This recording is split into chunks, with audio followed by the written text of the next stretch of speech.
Gloire à ton nom, toi seul, Seigneur. Toi seul, Jésus. De recevoir.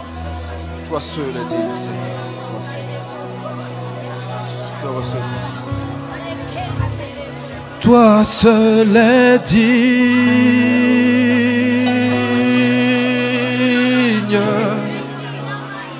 de recevoir louange et gloire pour l'éternité.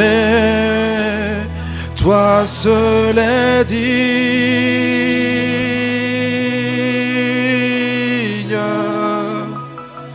de recevoir louange et gloire pour l'éternité. Toi seul est digne. Toi seul est digne.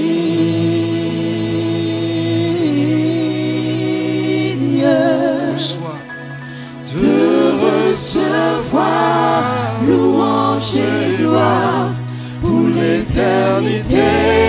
Tu le dis. Toi seul est digne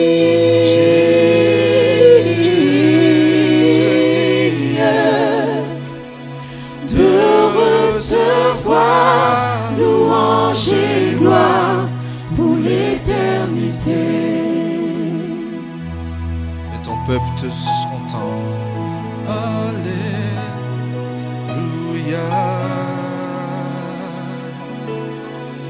Adorons-le. Alléluia.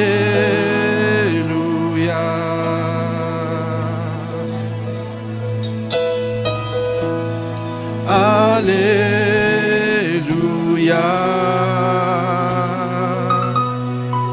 Au plus haut des cieux. Alléluia.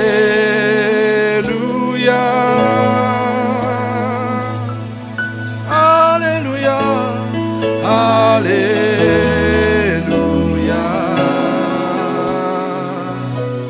À Jésus notre roi. Alléluia.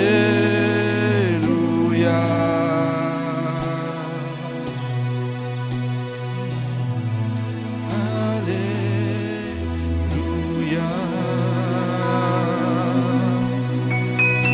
Jésus, alléluia.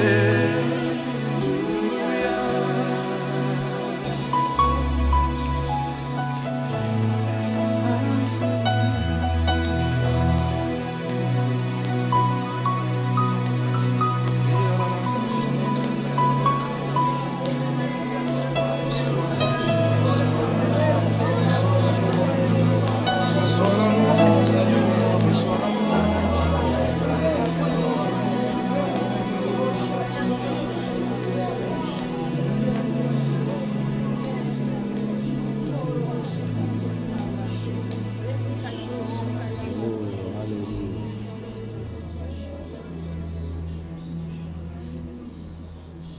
Alléluia.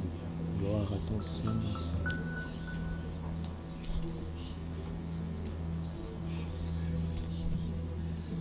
Gloire à ton Saint-Nom, Seigneur.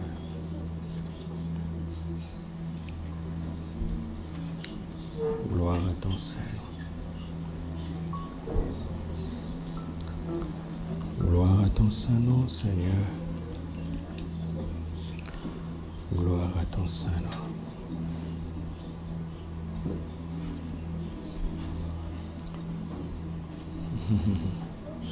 Gloire à toi, Jésus. Gloire à toi, Seigneur. Parle à nos cœurs. Nous sommes disposés à t'écouter.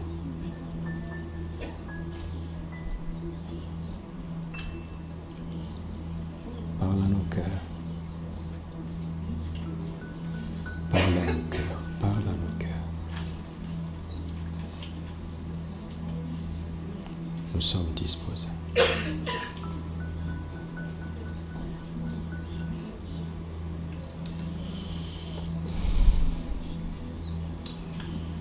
Amen.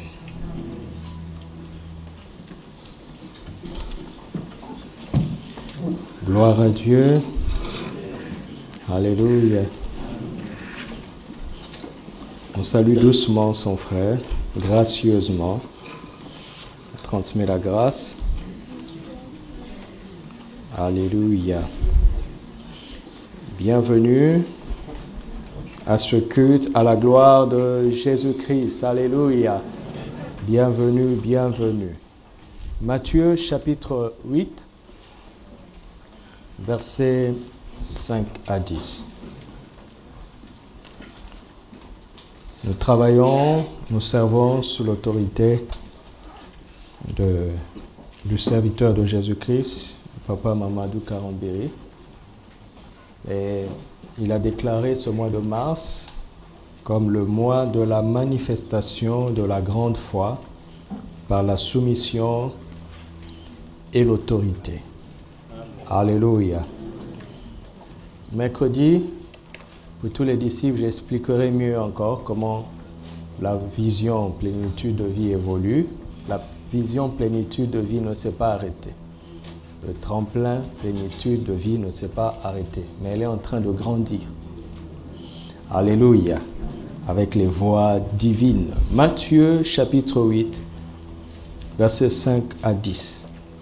Comme Jésus entrait dans Capernaum, un centenier l'aborda, le priant et disant, « Seigneur, mon serviteur est couché à la maison, atteint de paralysie et souffrant beaucoup. » Jésus lui dit, « J'irai et je le guérirai. » Le centenier répondit, « Seigneur, je ne suis pas digne que tu entres sous mon toit, mais dis seulement un mot et mon serviteur sera guéri.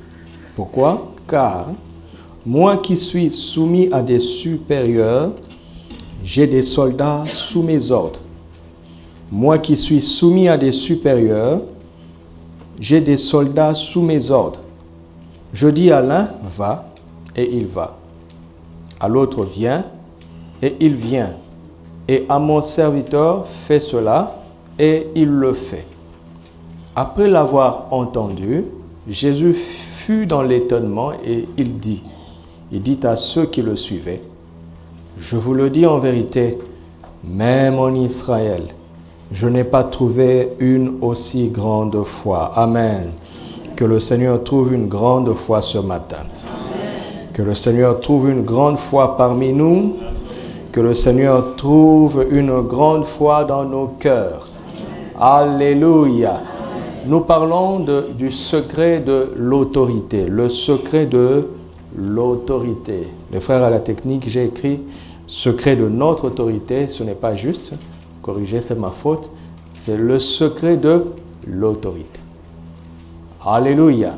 C'est un principe permanent, que ce soit spirituel ou naturel. Ce n'est pas le secret de notre autorité en Christ. C'est vrai que nous avons de l'autorité en Christ, mais nous parlons de l'autorité en général.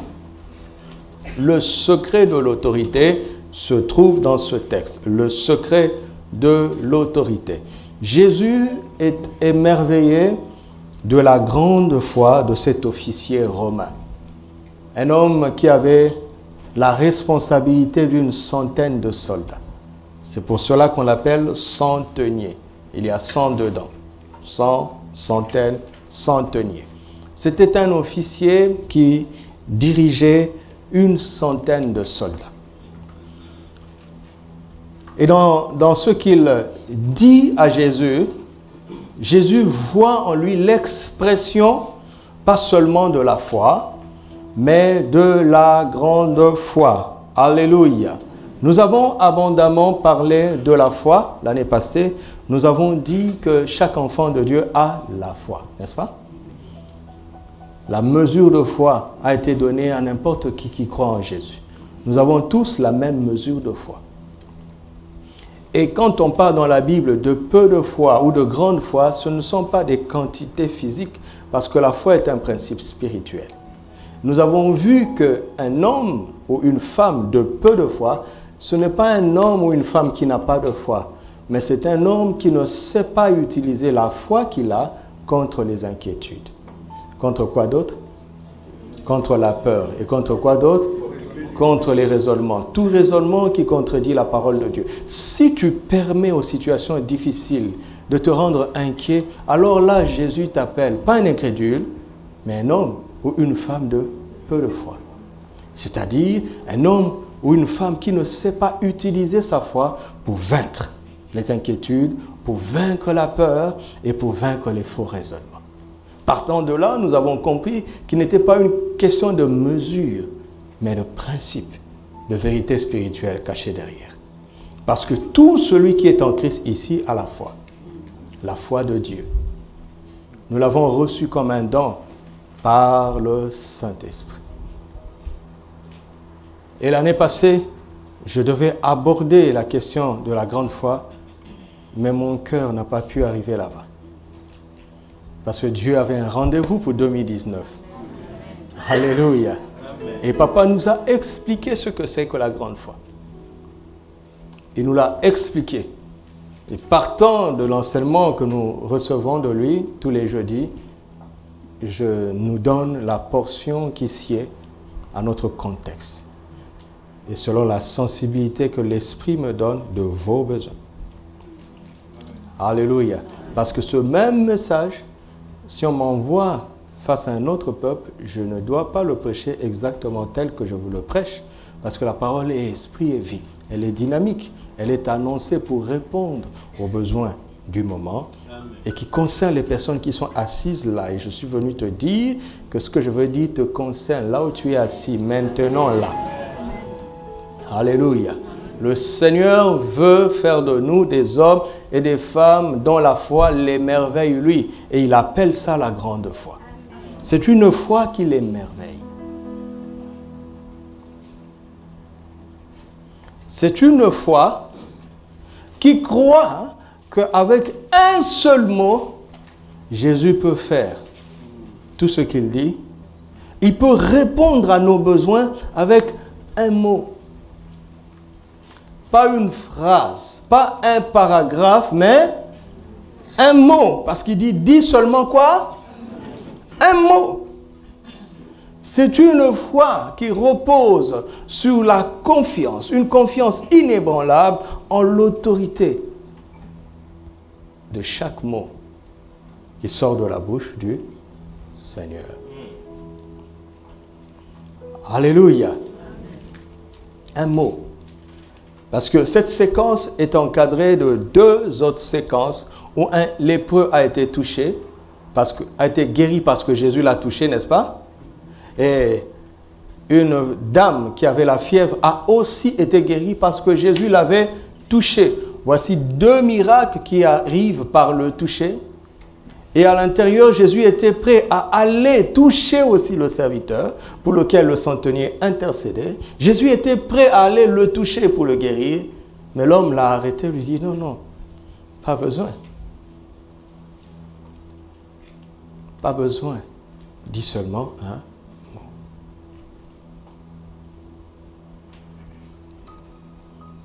Je pense que nous avons besoin plus que jamais de la grande foi.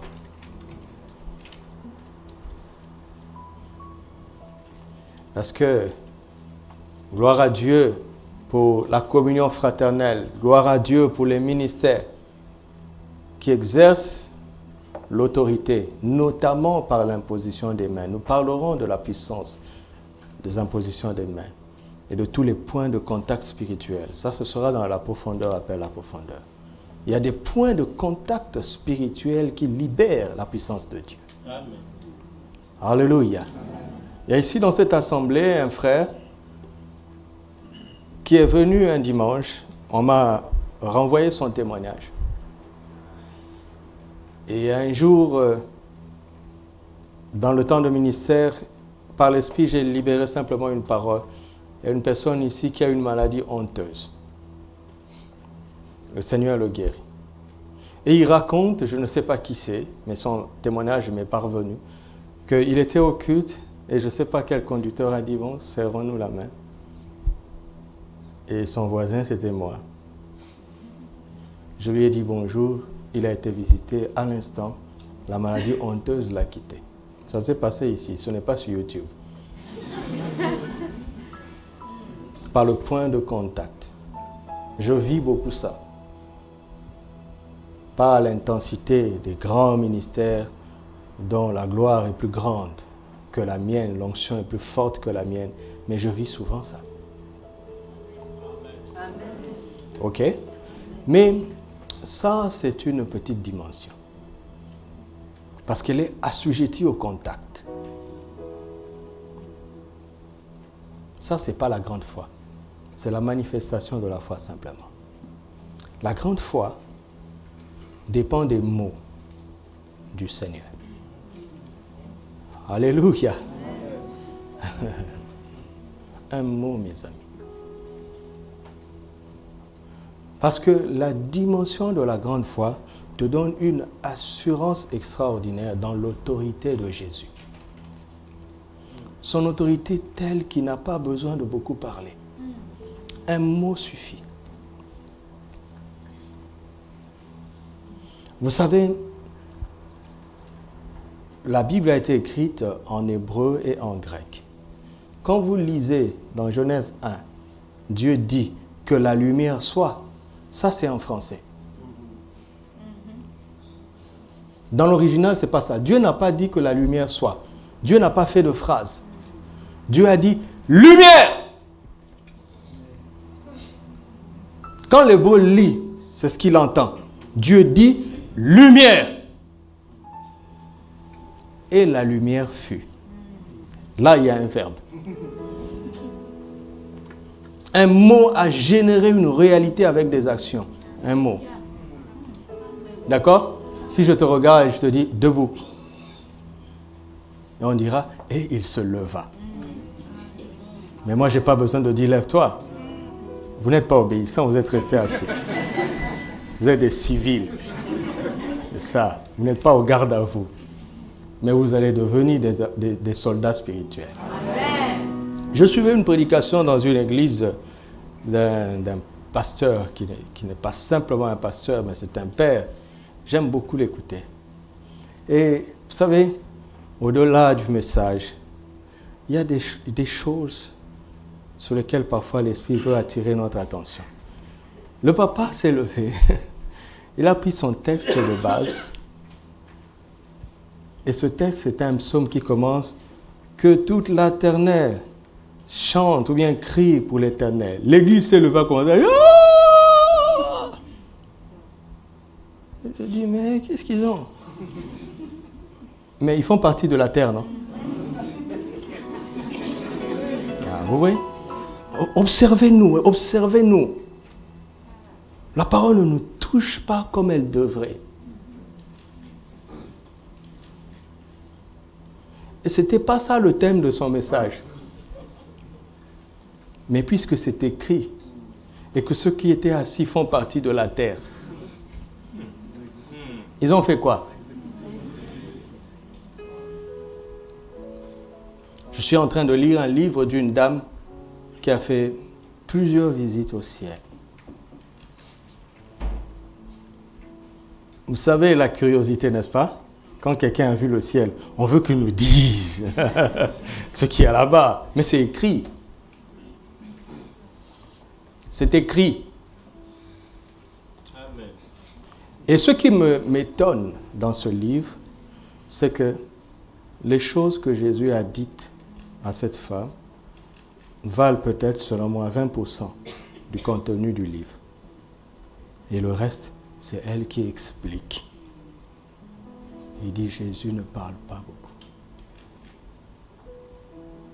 Au début, j'étais un peu déçu parce qu'il n'y avait pas beaucoup de détails. Mais quand j'ai commencé à m'intéresser à ces explications, mon âme est vraiment touchée. Et un jour, Jésus l'a emmené au ciel pour lui donner une seule leçon, intitulée « L'inquiétude est un péché ». Il a dit, ma fille, je vous ai dit ne vous inquiétez de rien. Quand vous vous inquiétez, vous péchez. Autant que quand vous volez, vous mentez. Vous enfreignez un commandement.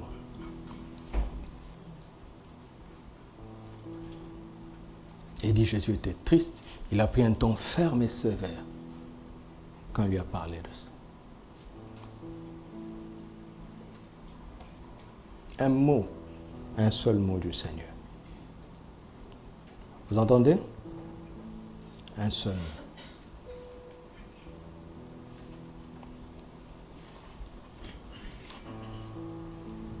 Alors, cet homme dit à Jésus, Seigneur, pas besoin que tu viennes chez moi. Pas besoin que tu fasses le déplacement.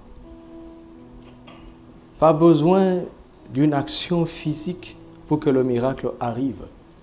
Un seul mot de ta part suffit. Pourquoi? Pourquoi? Il dit, parce que moi, c'est là où se trouve le secret, l'explication. Il dit, parce que moi, qui suis soumis à des supérieurs au pluriel, j'ai des soldats sous mes ordres. C'est très intéressant, très important.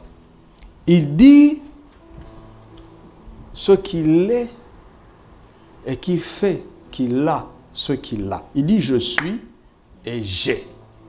Je suis soumis et j'ai des soldats sous mes ordres.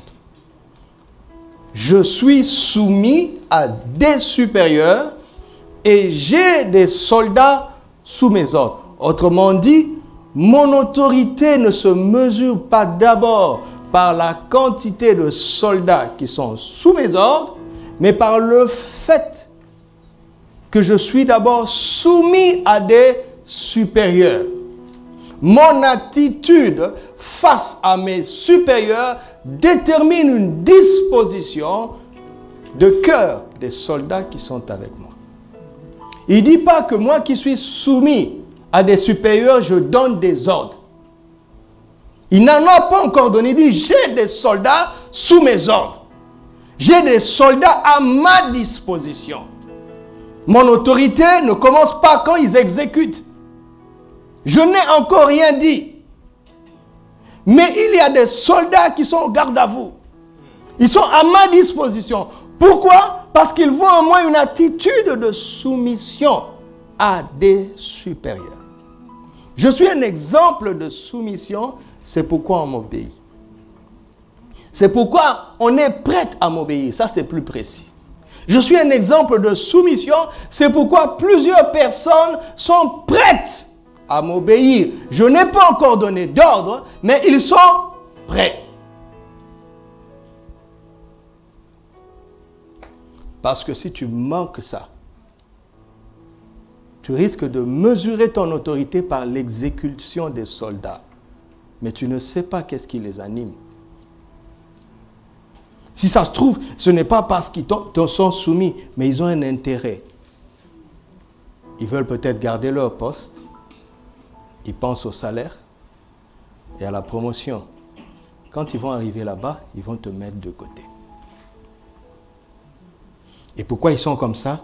Parce que forcément, quelque part en toi, tu es comme ça aussi envers tes supérieurs. On se reproduit selon son espèce. Vous m'entendez? Je ne veux pas beaucoup creuser ça. Parce que je vais continuer. À cause du dimanche spécial des vertueux et des sages, je dois être bref. Mais la vie est là, la grande foi est là. Le secret de la grande foi, le secret de l'autorité est là.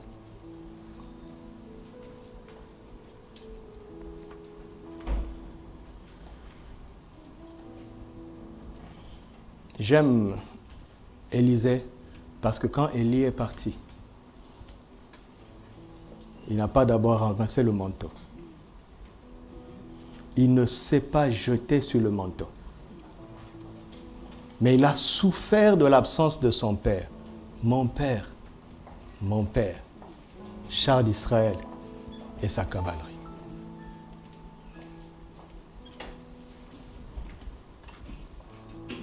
Il est allé jusqu'au bout dans sa communion avec l'homme de Dieu auquel il était soumis. Il y avait plusieurs fils de prophètes comme lui, mais chacun s'est arrêté à son objectif. N'est-ce pas? Certains, c'est Gilgal. La circoncision, le signe d'alliance. Ils vont suivre l'homme de Dieu jusqu'à ce qu'ils entrent en alliance avec Dieu. Quand ils y arrivent, il lui dit bye bye. Regarde la beauté de l'alliance. Regarde tous les privilèges qui sont dans l'alliance. Bye bye. Nous, on s'arrête ici. Mais ils ne savent pas qu'il y a mieux que Gilgal. D'autres vont jusqu'à Jéricho. Là, c'est la puissance. Quand tu cries, les murailles, les forteresses s'écroulent. Quand ils arrivent au point de la puissance, ils disent bye bye. On est arrivé. On est arrivé. D'autres vont jusqu'au Jourdain. Parce que le Jourdain, c'est la dernière barrière pour entrer dans sa destinée. Mais même quand tu entres dans ta destinée, est-ce que tu vas continuer? Alléluia.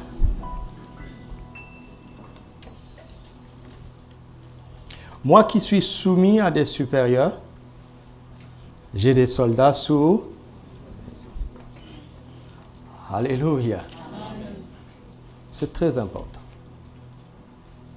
C'est très important. J'étais en train de dire que si je suis en Christ et que mes parents, par exemple, ne sont pas en Christ et que j'ai découvert que j'étais né en fait pour un but et que je suis l'ouvrage de Jésus pour les bonnes œuvres que Dieu a préparées pour moi d'avance afin que je les pratique et que mes parents sont même animistes et qui ne croient pas en Jésus.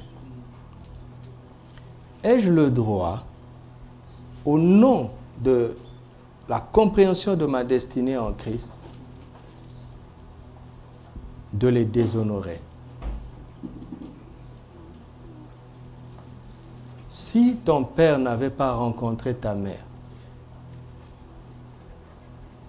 comment aurais-tu existé physiquement? Ton esprit avait besoin d'un corps dans lequel il allait habiter pour accomplir sa destinée. Donc tu as eu besoin d'eux. Vous m'entendez? J'aime une dame, une servante de Dieu qui a dit une phrase qui m'a touché un jour. Il dit, tout le monde dans cette vie a besoin de quelqu'un. Il dit la preuve, on a besoin de quelqu'un pour naître. N'est-ce pas? Et on aura aussi besoin de quelqu'un pour être enterré. Le jour de ta naissance, quelqu'un va t'emmener sur la terre. Le jour de ta mort, ce n'est pas toi-même qui iras dans la tombe. Ça résume tout, n'est-ce pas? Du début à la fin de notre vie, nous aurons besoin de quelqu'un. Pourquoi Dieu a fait ça? Pour que chaque autorité, chaque supérieur que Dieu permet soit une opportunité de pratiquer la soumission en vue d'entrer dans la dimension, une certaine dimension d'autorité.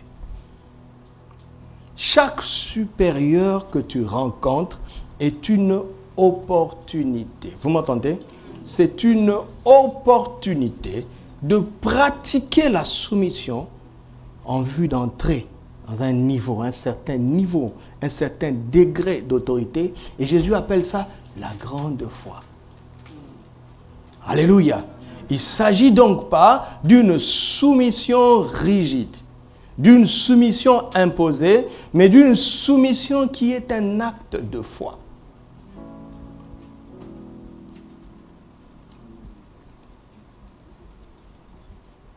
Et Dieu a mis des cadres, et c'est sur ça que je vais conclure aujourd'hui et continuer plus tard. Dieu a mis des cadres dans lesquels nous avons la possibilité de pratiquer la soumission. Et à l'issue duquel il va nous conférer un certain degré d'autorité. Dieu a mis des cadres dans lesquels nous avons l'opportunité de pratiquer la soumission et à l'issue de laquelle nous aurons l'opportunité d'entrer dans un certain degré d'autorité. Plus on est soumis, plus on a de l'autorité. Vous entendez? Vous m'entendez ça?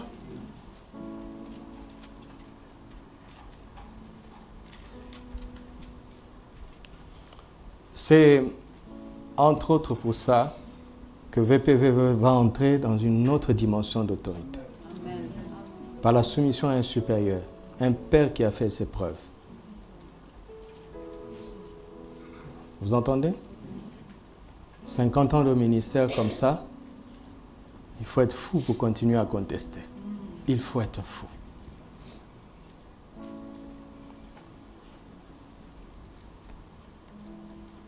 C'est une opportunité pour nous. Et moi, je suis prêt à abandonner tout. Quand Dieu me donne une autorité, il me dit fais ça. Je suis prêt. Je ne m'accroche à rien. Je ne veux pas rester à Gilgal.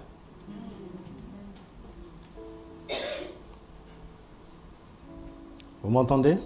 Alors je veux parler du tout premier cadre. Et aujourd'hui, on va s'arrêter dans un seul cadre. Il y en a plusieurs. Le tout premier cadre, j'appelle ça Éden. Cadre numéro 1, Éden. Les délices divins. Éden.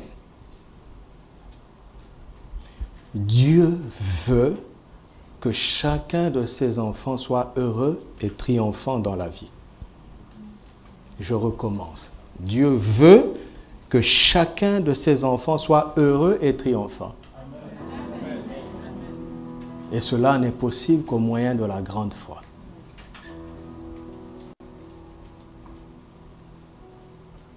Le premier cadre, c'est Éden. Lisons Ézéchiel chapitre 28, verset 3. Ézéchiel 28, verset 3. Et puis Genèse 2, verset 8. Voici Ézéchiel 28, verset 13. 13. Tu étais où? En Éden, le jardin de Dieu. Vous suivez ça? Tu étais en Éden, le jardin de Dieu. Nous allons relire tout après. Mais on parle d'un certain ange que la Bible appelle le chérubin protecteur, l'astre brillant. C'est lui l'astre brillant. Le mot Lucifer, vous avez déjà entendu parler du nom Lucifer? Vous avez déjà entendu ça? J'entends quelqu'un dire sans effet, n'aie pas peur. C'est écrit. N'aie pas peur. Lucifer, c'est ça, astre brillant. Un chérubin protecteur. Il était où? En Éden. Et Éden, c'est quoi? Tout simplement. Tout simplement. Genèse 2, alors, verset 8. Puis l'Éternel planta un jardin où? Vous avez lu ça? Est-ce que vous avez lu ça avec moi? L'Éternel ne planta pas le jardin d'Éden. Ça, là-bas, ils ont capté. L'Éternel ne planta pas le jardin d'Éden. Mais il planta quoi? Où? Qu'est-ce que ça veut dire? Ça veut dire que Éden est un lieu.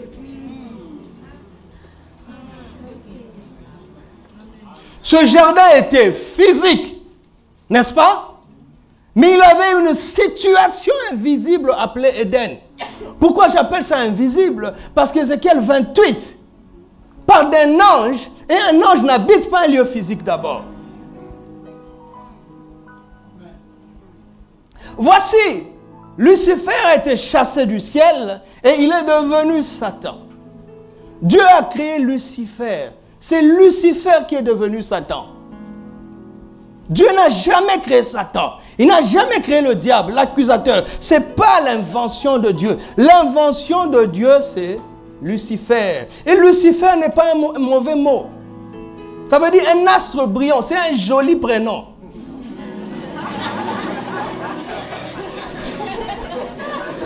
Bon, c'est pas pour dire que tu vas nommer ton fils Lucifer quand même.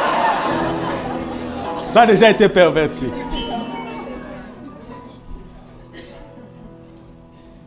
Comme une soeur a dit à sa maman, je veux que mon petit frère s'appelle Goliath.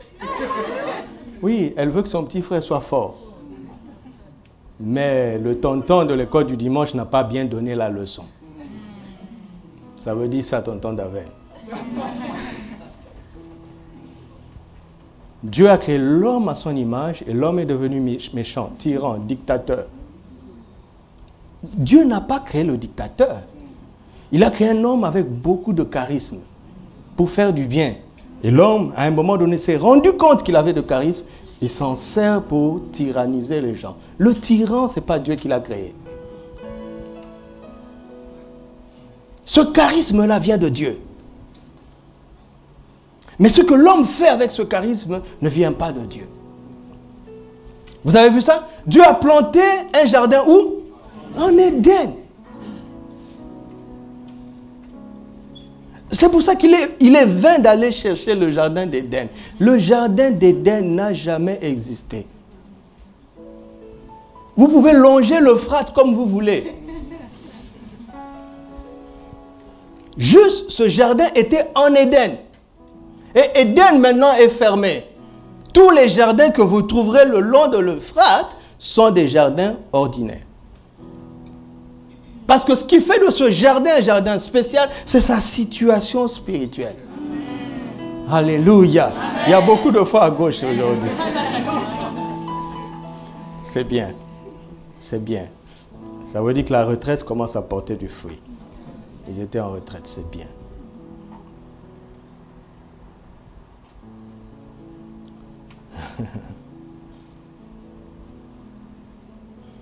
Voilà, les délices divins, c'est le cadre dans lequel les anges sont dans les cieux. Et c'est le cadre dans lequel Dieu voulait que l'homme y soit, l'homme soit. C'est un cadre magnifique parce que dans ce cadre-là, on jouit d'une autorité naturelle contre les éléments, sur les éléments. C'est ce qui fait qu'on triomphe de n'importe quel problème. Parce qu'il avait placé l'homme là-bas pour faire quoi? Pour cultiver et quoi? Garder. Il avait de l'autorité. Il avait de la sagesse pour développer le jardin.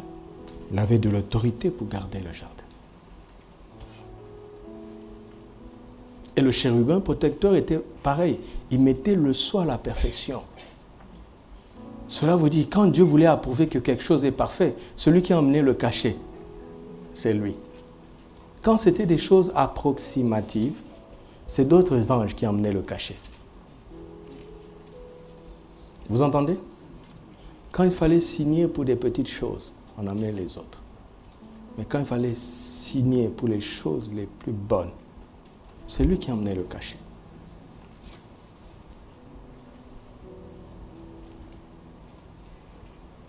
Et notez Ézéchiel chapitre 28 et Ésaïe chapitre 14, vous trouvez ça là-bas. Ézéchiel 28, 12 à 17 et Ésaïe 14, 12 à 15.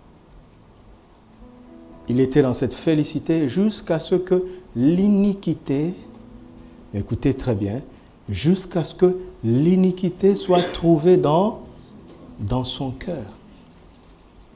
Dans son cœur. Dans un endroit extrêmement pur et saint, l'iniquité est entrée dans son cœur. Retenez ça, ça c'est très important. Et il a été chassé, précipité au sol.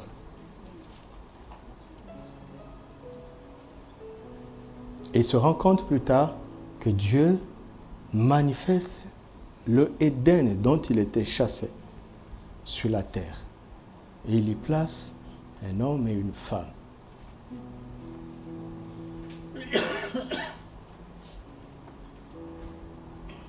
Et Dieu dit à l'homme, tu mangeras de tous les arbres du jardin, sauf de l'arbre de la connaissance du bien et du mal.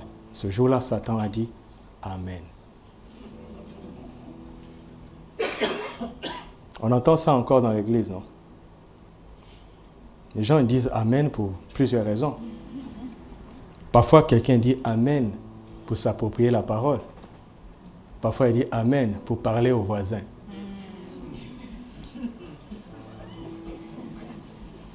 De quelle manière tu dis Amen? À la manière de Christ ou à la manière du diable? Par exemple, quand on dit, les gens qui sont jaloux là, ils iront en enfer. Tu dis, Amen, pasteur, prêche. Ça veut dire ça. Remplaçons Amen par qu'il en soit ainsi. D'accord? Alors je recommence. Les gens qui sont jaloux, ils iront en enfer. Tu dis, qu'il en soit ainsi, pasteur, prêche. Ça veut dire quoi? Ça veut dire quoi? Ça veut dire que tu veux que tous les jaloux aillent en enfer. Ça veut dire que quand tu sors d'ici, si tu vois un jaloux, tu ne lui prêches pas. Tu dis au frère, non, allons prêcher à quelqu'un d'autre. Lui, il va aller en enfer. C'est ça que ça veut dire? Non, ça veut dire que tu es en train de viser quelqu'un. De lui jeter un mauvais sort. C'est ça la sorcellerie. C'est pas beaucoup de choses la sorcellerie. Hein? Ça commence comme ça. Si tu ne t'arrêtes pas, un jour tu vas voler de nous. Mais si tu passes devant ma maison, tu tombes par terre.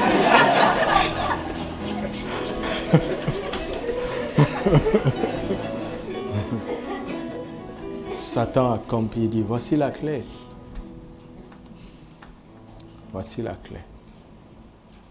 Maintenant, regardez comment il va s'y prendre. Papa Karambiri appelle ça le principe luciférien. L'esprit luciférien, l'esprit d'iniquité. L'esprit d'iniquité consiste à quoi? Il consiste à quoi? Il a un but, sortir les gens du cadre de Dieu appelé Éden, ce cadre spirituel. Ça, c'est ça son but. Mais il consiste à quoi? Genèse chapitre 3, 1 à 6. Genèse 3, 1 à 6. Le serpent était le plus rusé de tous les animaux des champs que l'Éternel Dieu avait fait. Il dit à la femme, Dieu a-t-il réellement dit, vous ne mangerez pas de tous les arbres du jardin? Dieu a-t-il réellement dit? Verset 2. La femme répondit au serpent, nous mangeons du fruit des arbres du jardin, mais quant au fruit de l'arbre qui est au milieu du jardin, Dieu a dit, vous n'en mangerez point, vous n'y toucherez point, de peur que vous ne mouriez. Vous savez, quand je pars vite comme ça, c'est parce que j'ai déjà dit beaucoup de choses sur ce verset, et les frères et sœurs de notre assemblée savent. C'est pour ça que je passe vite. Alors le serpent dit à la femme, vous ne mourrez point. C'est faux. Dieu avait dit que le jour où vous en mangerez, vous... Mais Dieu sait que le jour où vous en mangerez, vos yeux s'ouvriront et vous serez quoi? Comme des dieux.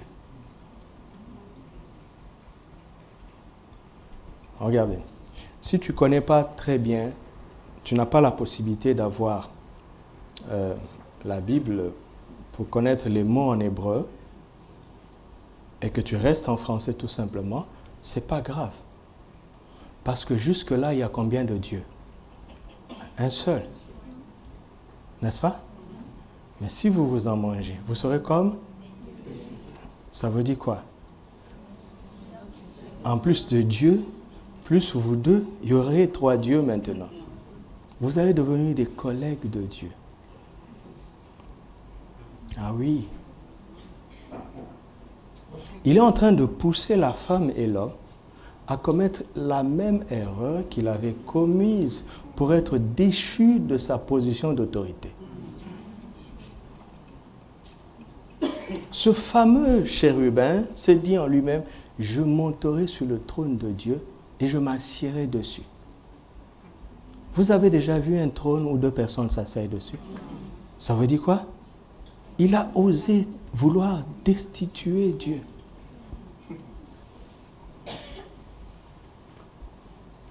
Et Dieu est tellement Dieu que quand tu le penses, tu es foutu. Tu n'as même pas le temps de rassembler tes soldats et préparer un coup d'état à 2 balles là. Comme on a vu ça dans un journal, dans un pays dernièrement. Le gars, il va là. Vous savez, attaquer une radio, c'est facile. Il y a 2 gardiens de sentinelle qui ont bu du café, mais ils dorment. On ne comprend même pas pourquoi. Ils n'ont pas d'armes. Ah, ils ronflaient même en plus. Maintenant, vous êtes 4 avec des armes. Mais vous pouvez prendre la radio, c'est simple. Eux, ils ne vont pas vous résister. Et le gars dit, à partir d'aujourd'hui, je suis président. 8 heures plus tard, le président était en train de fuir. Quelle bêtise. Mais quand même, ils nous ont embrouillés parce qu'on était suspendus sur France 24 pendant quelques heures. Pour savoir, est-ce que vraiment, avec Dieu, il n'y a pas de est-ce que vraiment. Là où tu es assis, quand tu commences, quand la pensée vient là, tu es éjecté. Avec tous les anges avec qui tu avais communiqué par Wi-Fi, vous êtes exécutés. Dieu est tellement Dieu. Mais qu'est-ce qu'il fait? Il vient maintenant inciter la femme et l'homme à penser de la même manière. Et vous savez, si Dieu avait osé laisser la femme et l'homme dans le jardin, sous prétexte qu'ils sont ses enfants et qu'il les a pardonnés, Satan va lui dire, votre honneur, objection, vous êtes devenu injuste. Comme je suis un prédicateur de l'évangile, c'est-à-dire de la bonne nouvelle, je dis déjà la fin. Qu'est-ce que Dieu fait? Il tue un innocent, il habille ses enfants, mais il les chasse quand même. Satan met les mains sur la tête et dit, c'est foutu, ils vont être restaurés. Ouais. C'est ce qu'Abel a compris. Alors il est venu avec un sacrifice sanglant pour renouer avec Dieu. Parce qu'au travers du sang, les péchés sont pardonnés. Tout péché et toute iniquité. L'iniquité qui était entrée dans le cœur de Satan pouvait être pardonnée par ceux qui recourent au sang de Jésus. Mais pourquoi Dieu le fait? Parce qu'il a châtié Jésus. Mais Satan ne peut rien lui dire. Jésus est mort pour nous rétablir dans cette position d'autorité. Mais à partir de là, nous devons continuer à pratiquer la soumission. À tous les supérieurs, à commencer par Dieu. Tel que je vous parle maintenant là, en Christ Jésus, je suis retourné en Éden. Depuis longtemps. Mais il faut le savoir. Vous m'entendez? Il faut le savoir. Et commencer à apprendre les principes du royaume, justement, pour décanter ce qui doit être décanté spirituellement.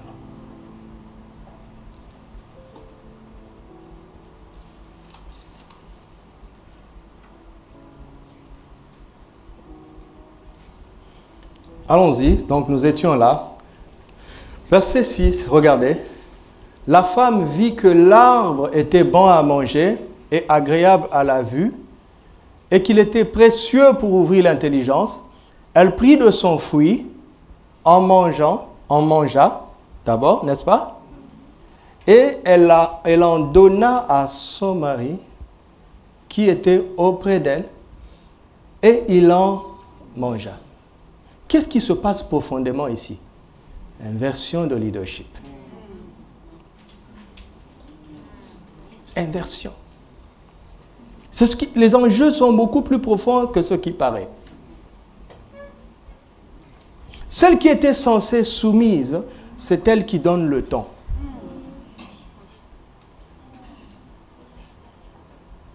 Et l'homme, qui était censé être supérieur, il accepte. L'ordre est retourné.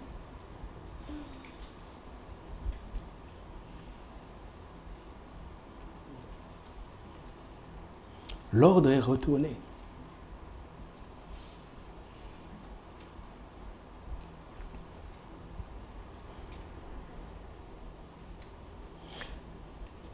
Donc, Satan voulait que l'ordre se retourne. Et c'est la cause de tous les désordres. Papa Karambiri appelle ça l'esprit luciférien qui couvre le monde. Parce qu'on est en train de tout renverser. L'ordre que Dieu a mis, l'homme commence à le renverser par sa soi-disant intelligence.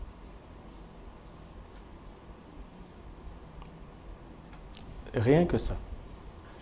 Vous savez, partout où l'ordre est retourné, les délices de Dieu s'éloignent.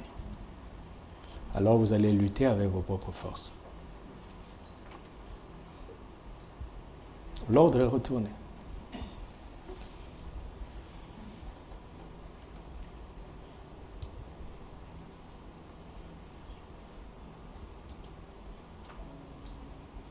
Mais avant de voir l'effet extérieur, deux choses importantes sur lesquelles nous devons veiller nous-mêmes, ce sont nos cœurs et nos pensées. Nos cœurs et nos pensées. Parce que ça commence à l'intérieur. J'insiste depuis mercredi dernier. Quand nous parlons de soumission, c'est d'abord une question d'attitude.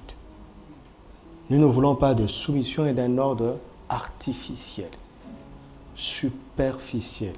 Oui, il y a des choses que nous ne tolérons pas déjà et que nous tolérerons de moins en moins, pas parce que nous devenons rigides, mais à cause de la parole de Dieu que nous comprenons mieux. Certes, mais ça c'est à l'extérieur. Mais sans réalité intérieure, il n'y aura pas la fameuse grande foi. Vous m'entendez? Il n'y aura pas cette fameuse grande foi. Tout commence dans le cœur, à l'intérieur. Ça fait des années que je sers activement le Seigneur. Plusieurs fois, j'étais en situation de force, où je pouvais exercer mon autorité, où je pouvais user de quelques avantages. Mais j'ai appris très tôt qu'au-delà des faits qui peuvent nous donner raison, ce qui intéresse Dieu, c'est nos cœurs et comment nous pensons.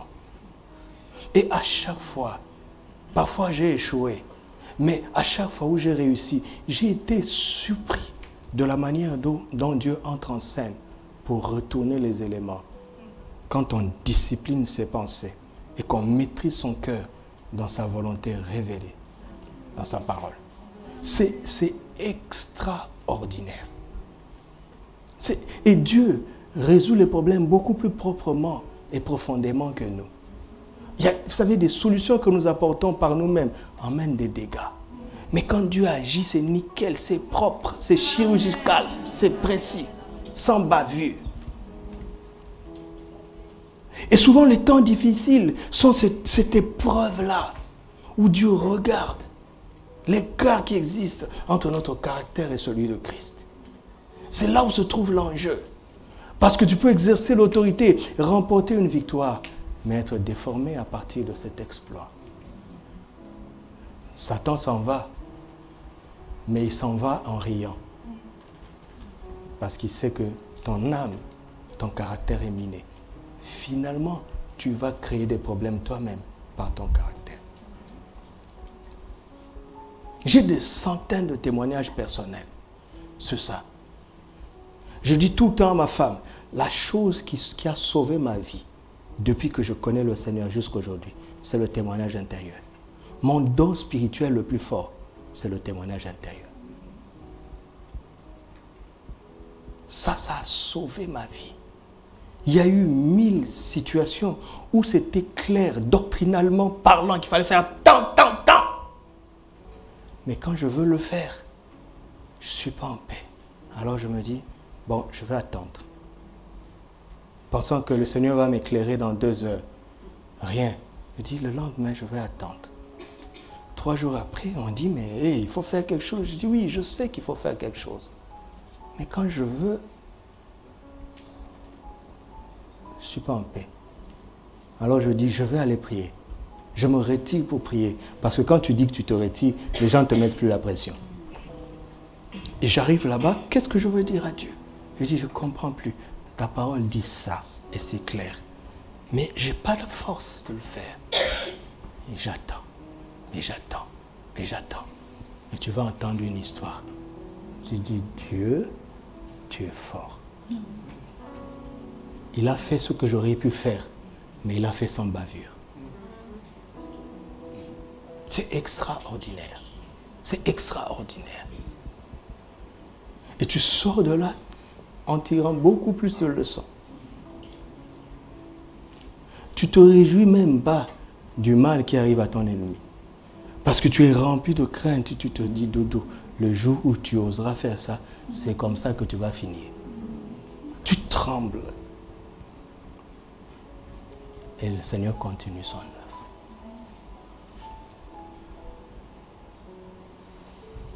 La grande foi, c'est ça.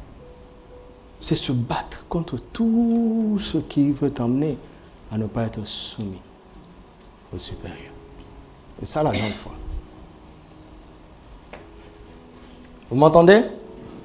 Est-ce que vous m'entendez? C'est extraordinaire et c'est précieux. Et c'est précieux. C'est précieux. Qu'est-ce qu'il y a dans nos cœurs? Qu'est-ce qu'il y a dans nos pensées? Au-delà de notre confession de foi, qu'est-ce qu'il y a dans nos cœurs?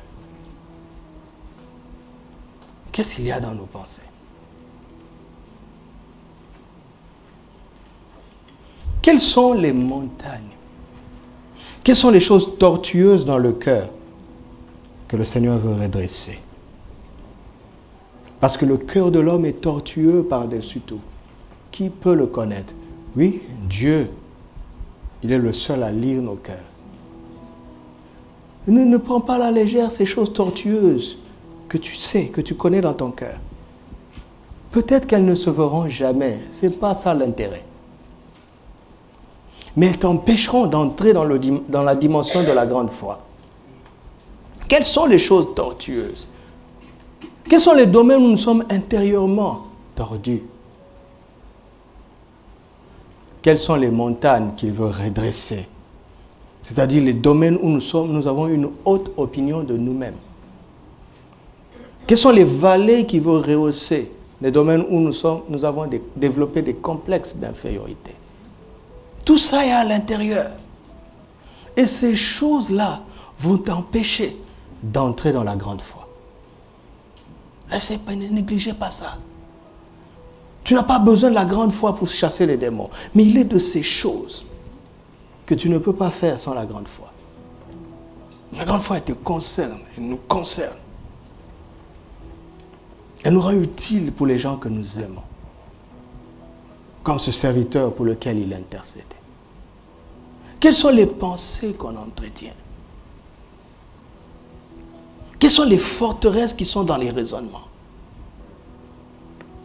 Qui font que quand Dieu veut t'emmener plus loin, sa parole heurte des forteresses, et ces forteresses-là, ce sont des raisonnements.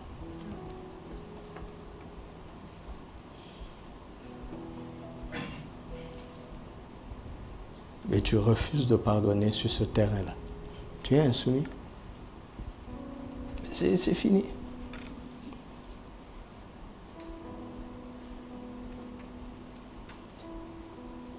Très important. Alléluia. N'est-ce pas important? Regardons deux passages qui sont les secrets de notre autorité, qui n'ont même pas besoin d'être commentés. Jacques chapitre 4, versets 7 à 10. Soumettez-vous donc à Dieu et résistez au diable et... Non, restons au verset 7 simplement. Soumettez-vous donc à Dieu, résistez au diable et il... Quelle est la première chose que nous devons faire?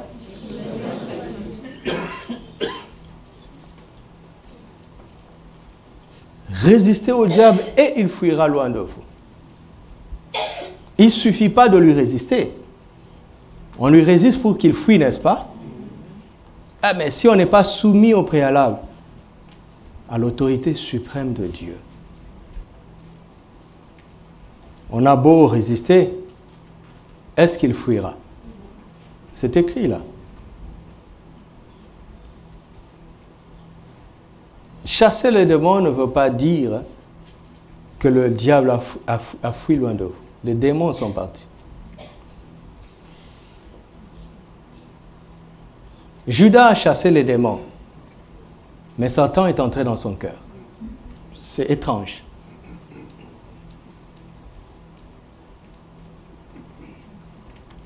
« 1 Pierre chapitre 5, verset 8. « Soyez sobres, veillez. Votre adversaire, le diable, rôde comme un lion rugissant, cherchant qui il... Résistez-lui avec une foi ferme, sachant que les mêmes souffrances sont imposées à qui? Résistez-lui avec une foi ferme. Non, n'aie pas peur. J'aime ça. Ça veut dire qu'en cliquant, il réfléchit. Et le verset que nous avons lu ne lui ont pas donné de réponse. C'est très bien. Voilà, elle n'est pas une cliqueuse. Elle communie avec son service. Tu auras ta réponse. Maintenant, remonte. Revenons d'abord au verset 9. Qu'est-ce qu'il nous demande? De résister au diable comment? Qu'est-ce que ça veut? Qu'est-ce qu'on ajoute ici? Quoi? Ferme seulement. Voilà, foi ferme. C'est-à-dire, on résister au diable est d'abord un acte de foi. Maintenant, quand on parle de foi ferme, ça veut dire quoi? Ça veut dire que le résultat peut ne pas être immédiat. N'est-ce pas? Qu'est-ce que tu fais? Écoute, j'ai vécu ça dans la délivrance. Au nom de Jésus, sors! Je ne sors pas! Au nom de Jésus, sors! Je ne sors pas! Au nom de Jésus, sors, non? Je ne sors pas, je ne sors pas! Oh, sors au nom de Jésus! Sors! J'étais là. J'étais là. Et en grandissant, j'ai appris. Au nom de Jésus, sors. Je ne sors pas. Je dis, j'ai déjà parlé. Je commence à emballer mes affaires. Je mets dans mon sac. Pamphitome, le démon s'en va. Je dis, c'est bon? Maintenant, assis-toi, tu vas recevoir Jésus. Ce n'est pas parce qu'il dit qu'il ne sort pas qu'il ne sortira pas. Mais qu'est-ce qu'il vise? Il veut te faire douter. Ils sont malins. Il veut te faire douter. Nous avons prié pour quelqu'un pendant 20 ans. Pendant 20 ans. Le jour où nous avons une prophétie authentique, c'est que ce monsieur-là va vous faire le soir. Quand pendant le temps de prière, vous avez une réponse de Dieu, vous sentez une percée, mais ce que le monsieur va vous faire le soir. Et puis je dis à la dame, à la mère de cette famille, ne doutez pas de ce que Dieu a dit. Il est où maintenant? Il est en Christ avec nous. Amen. Servant le Seigneur. Une foi ferme. Tu m'entends? Amen. Tu m'entends? Amen. Aucun démon ne peut résister au nom de Jésus. Satan lui-même ne peut pas résister au nom de Jésus. Mais parfois, le Seigneur laisse faire parce qu'il nous teste. Il teste la fermeté de notre foi. Vous entendez? Maintenant là, qu'est-ce qu'il dit? Résistez-lui avec une foi ferme. J'ai déjà expliqué la foi ferme. Mais il dit quoi? Résister. Dites avec moi, résister. Résister. Ok, maintenant montons. Allons au verset 5. Bon, ça je saute ça parce qu'on y viendra plus tard. Pas aujourd'hui. 6. 7. 8. 5. Voilà. La fin du verset 5. Dieu résiste. Et il fait quoi? Dieu fait quoi? Il résiste aux orgueilleux, n'est-ce pas? Et il fait quoi? Maintenant, vous avez là quelqu'un qui résiste au diable, alors que Dieu lui résiste. Vous savez, quand Dieu vous résiste, ça veut dire quoi? Vous savez, un homme est trop petit pour que Dieu lui résiste. N'est-ce pas? Dieu n'a pas besoin de résister à quelqu'un comme moi. Dieu n'a pas besoin de se mettre en travers de ma route. C'est là où il faut méditer. Et s'asseoir jusqu'à ce que la parole de Dieu pénètre ton cœur et qu'elle éclaire, qu'elle illumine ton intelligence. Que Dieu me résiste veut dire quoi? Quand Dieu résiste à quelqu'un, toute chose a l'autorisation de le vaincre. Absolument tout. Même les plus petites choses. Il y a un roi dans la Bible qui est mort parce que quelqu'un a tiré la flèche par hasard et cette flèche est allée entrer au défaut de sa cuirasse. C'est-à-dire qu'il y avait une petite faille dans sa cuirasse et une flèche qui n'est pas tirée par un tireur d'élite s'est débrouillée pour entrer là-bas. Parce que Dieu avait enlevé la protection. Par exemple, la malédiction, c'est quoi? Vous avez un papa qui est au village, qui ne sait pas lire, qui ne sait pas écrire, qui n'a aucun pouvoir dans la capitale. Et il dit à son fils, qui a un master, qui est un docteur, qui parle un français nickel, il dit, tu es maudit. Et il est resté au village. Et une somme de catastrophes commence à s'abattre sur lui. Ça veut dire quoi? Il a enlevé sa protection.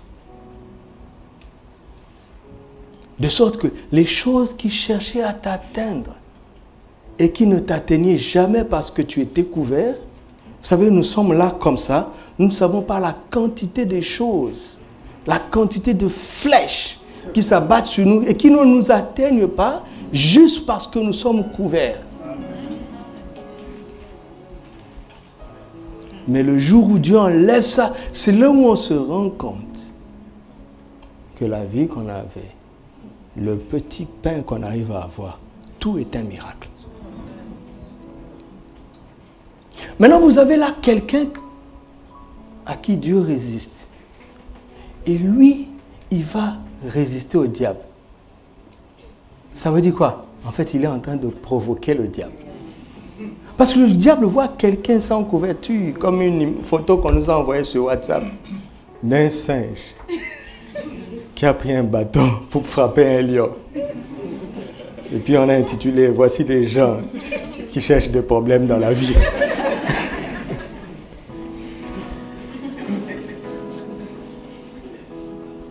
Dieu résiste à quelqu'un et cette personne va résister au diable. Mais le diable se frotte les mains.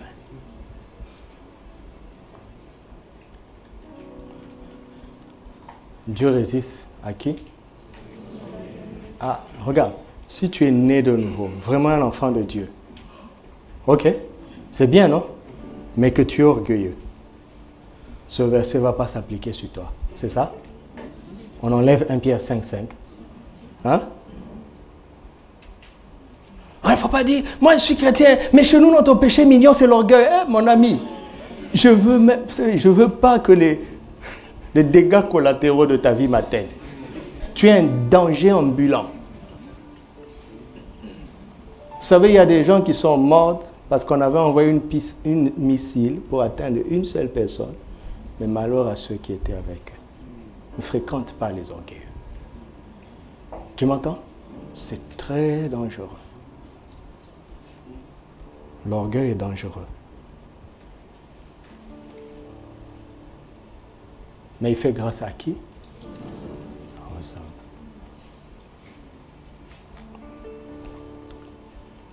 Donc ça veut dire que la foi ferme, comment est-ce qu'elle s'expérimente? La fermeté de la foi consiste à quoi? Consiste à tenir d'abord ferme sur le fait que Jésus est au-dessus de l'ennemi, n'est-ce pas? Mais à rentrer en soi-même pour faire sa toilette spirituelle, pour voir, est-ce qu'il n'y a pas un peu d'orgueil quelque part? Tu te débarrasses de ça. Est-ce qu'il n'y a pas des occasions où je dois plutôt faire preuve d'humilité? Parce que Dieu fait grâce aux humbles. Maintenant, une personne qui a résisté à Satan avec une foi ferme, quand Satan s'en va, c'est-à-dire un exploit s'accomplit, vous allez voir l'attitude de la personne. Il ne va pas dire « moi je suis ». Il sait que c'est une grâce. Et c'est ça que Dieu veut avec nous tous. Alléluia. C'est ça qu'il veut. Amen. Vous savez, le projet de Dieu pour nous est formidable, n'est-ce pas? Il est formidable. Parce qu'il nous donne les clés pour pratiquer la soumission qui donne l'autorité afin que nous ayons la grande foi. Amen.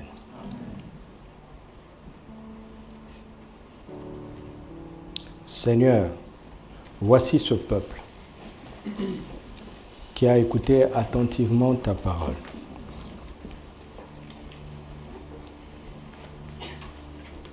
Merci pour ce qu'ils ont reçu. Merci pour ce qu'ils ont compris. Seigneur, que ce qui est acquis ne soit plus jamais perdu. Mais je prie qu'ils continuent de méditer sur ces choses afin qu'ils aient le temps de se regarder au miroir de ta parole que nous avons entendue et pratiquer cette soumission qui nous donne l'autorité qui est réservée seulement à ceux qui ont la grande foi. Je prie que nous tous ici puissions t'émerveiller par la grandeur de notre foi. Et nous savons maintenant comment il faut le faire. Seigneur, nous voulons nous soumettre à toi en toutes choses, afin qu'il n'y ait pas un seul terrain, un seul domaine de nos vies où l'ennemi arrive à nous résister. Mais nous voulons, en nous soumettant à toi, lui résister et le voir fuir de nos vies dans tous les domaines. Seigneur, au nom de Jésus, j'ordonne à Satan d'enlever sa main sur un quelconque domaine que ce soit, là où il a essayé d'atteindre la vie de mon frère ou de ma sœur, maintenant, dans l'autorité du nom de Jésus. Je dis à Satan, retire ta main maintenant au nom de Jésus et va-t'en maintenant au nom de Jésus. J'appelle ta gloire dans la vie de mon frère et dans la vie de ma sœur.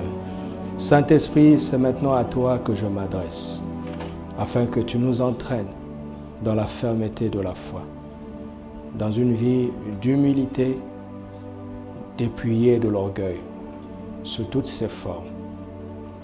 Seigneur, c'est toi l'esprit de crainte de l'Éternel. Remplis nos cœurs, afin que nous soyons soumis à Dieu comme l'autorité suprême et à toutes les figures d'autorité que tu as mises sur notre chemin comme une opportunité. À partir de maintenant, Saint-Esprit, aide chacun d'entre nous à regarder comme une opportunité tout supérieure que tu places au-dessus de lui. C'est une opportunité que tu nous donnes, Seigneur, pour que nous exercions notre foi jusqu'à ce qu'elle se manifeste dans les choses de la vie, comme une grande foi, là où un seul mot de ta part suffit pour décanter les situations de la vie auxquelles nous faisons face. Un seul mot, Seigneur. Tu es grand, tu es glorieux, tu es merveilleux, et ta parole est la vérité. Nous l'acceptons, nous la recevons de notre cœur, dans notre cœur, au nom précieux de Jésus.